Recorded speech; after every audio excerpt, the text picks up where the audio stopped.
안녕하세요. 건강 스토리텔러 정아입니다. 네, 여러분 2022년 마지막 날이죠. 각자 이루고자 하는 목표를 위해서 새롭게 의지를 다잡는 날이기도 한데요.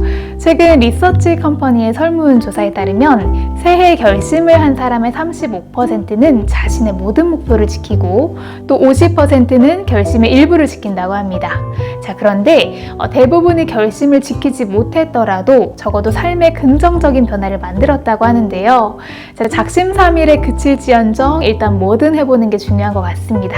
그래서 오늘은 쉽게 생활 속에서 만들 수 있는 건강 습관을 소개해 드릴게요.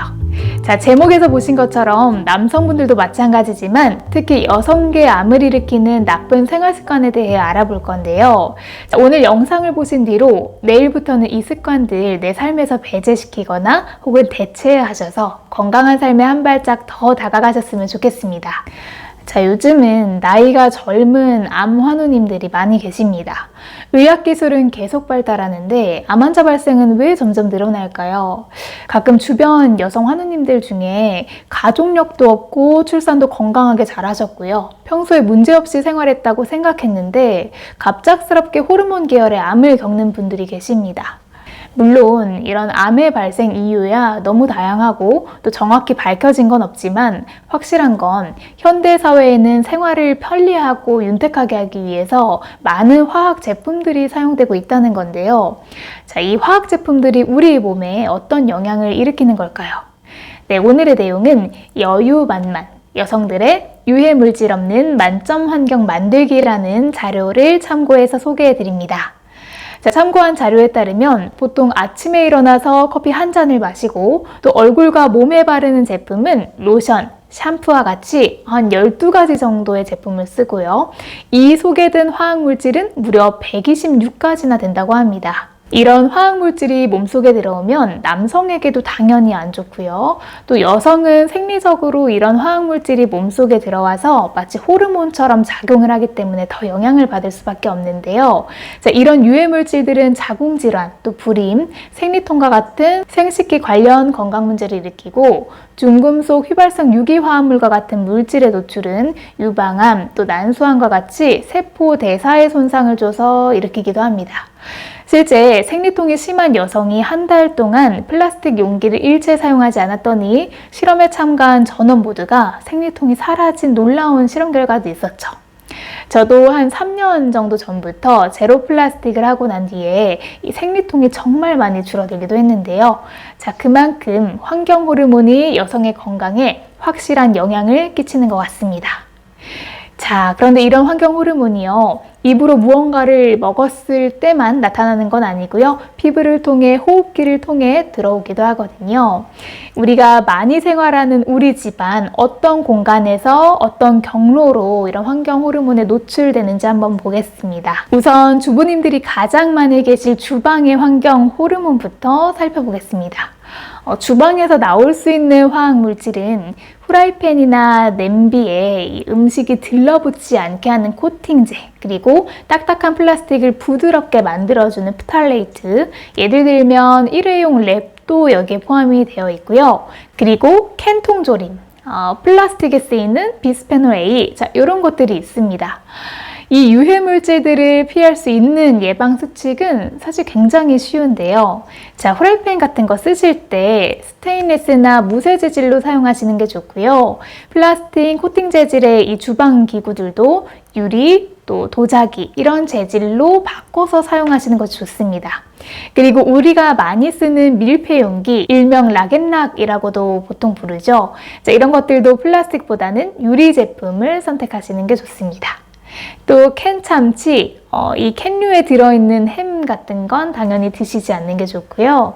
예전에 한창 코로나 때문에 이 캠핑족이 늘면서 이 TV에서 어떤 장면이 나왔냐면 이 맥주캔에 닭을 꽂아서 구워 먹는 비어캔 치킨을 만드는 장면이 나왔는데 그래서 제가 정말 깜짝 놀란 적이 있어요.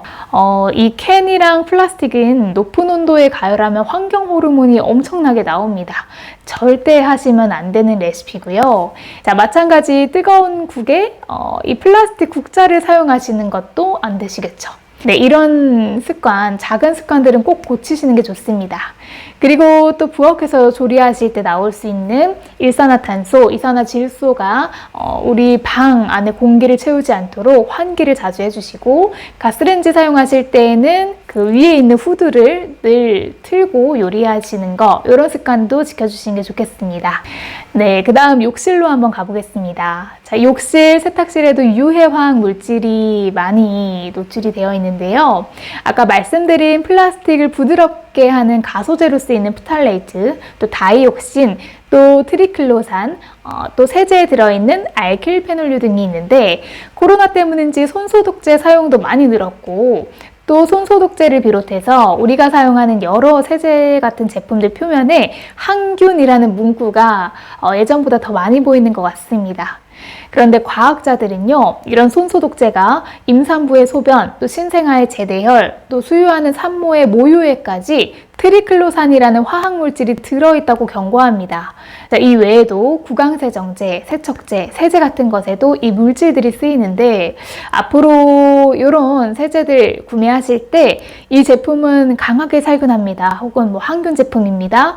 세균 100% 박멸. 자, 이렇게 좀 극단적으로 쓰여 있는 제품들은 피하시는 게 좋을 것 같아요. 자, 일반 비누로도 충분히 유해한 세균 죽일 수 있으니까요. 강한 항균 제품은 피해 주셔야 좋습니다. 자, 이왕이면 제품들도 향이 나지 않는 무향 제품을 사용해 주시는 습관, 그리고 우리가 세탁할 때 또 욕실 청소할 때 어쩔 수 없이 세제를 사용한다면 고무장갑 사용해서 하는 거, 또 더 좋은 건 사실 소다, 식초, 구연산과 같은 친환경 세제를 시도해 보는 것도 좋은 방법이 될 것 같습니다. 네, 다음 방, 거실로 가보겠습니다.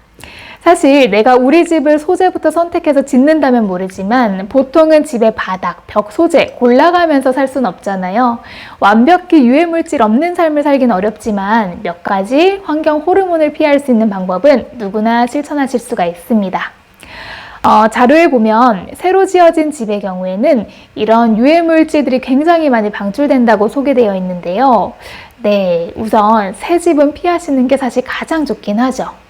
집을 새로 지으면 건축 자재나 벽지, 바닥, 원목에서 나오는 포르말데히드, 그리고 벤젠 많이 들어보셨죠? 이런 유기화합물이 방출되는데 아무래도 면역이 약한 어린아이들, 그리고 어르신분들, 그리고 우리 환우님들께 더욱 좋지 않은 게 사실입니다. 그런데 만약에 새 집에 들어가는 상황이다 라고 한다면 입주 전에 베이크아웃, 환기를 충분히 해주시는 게 좋고요.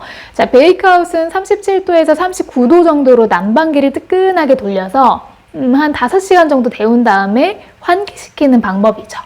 참고로 베이크아웃을 할 때에는 한 번에 온도를 확 올리면 비용이 과하게 나오고 또 덜 마른 내장재들이 이렇게 들뜰 수가 있으니까 천천히 온도를 올려주셔야 합니다. 자, 어쨌든 이런 방법을 반복하시면 강화마루, 또 가구, 벽지에 있는 이런 휘발성 유기 화합물들을 빼내어 주는데 한 40% 정도의 효과를 낼 수 있다고 합니다. 새집 냄새나 새 가구 냄새는 이제 수출 놓아주시는 것도 방법이 될 수 있겠죠. 그리고 이건 저희 남편한테 제가 엄청 잔소리하는 부분이기도 한데요. 자, 전자제품의 전자파 당연히 좋지 않은 거 다 알고 계시죠? 자, 남편이 워낙 얼리어답터의 전자제품 매니아여서 집에 기기들이 많은 게 제 큰 고민인데, 자, 가능한 한 적게 사용하는 게 가장 좋고요. 사용하고 플러그를 뽑는 습관은 전기세도 줄이고 또 환경도 함께 지킬 수 있는 좋은 습관입니다. 자, 이렇게 해서 유해 물질로부터 지킬 수 있는 작은 습관을 말씀드려 봤는데요.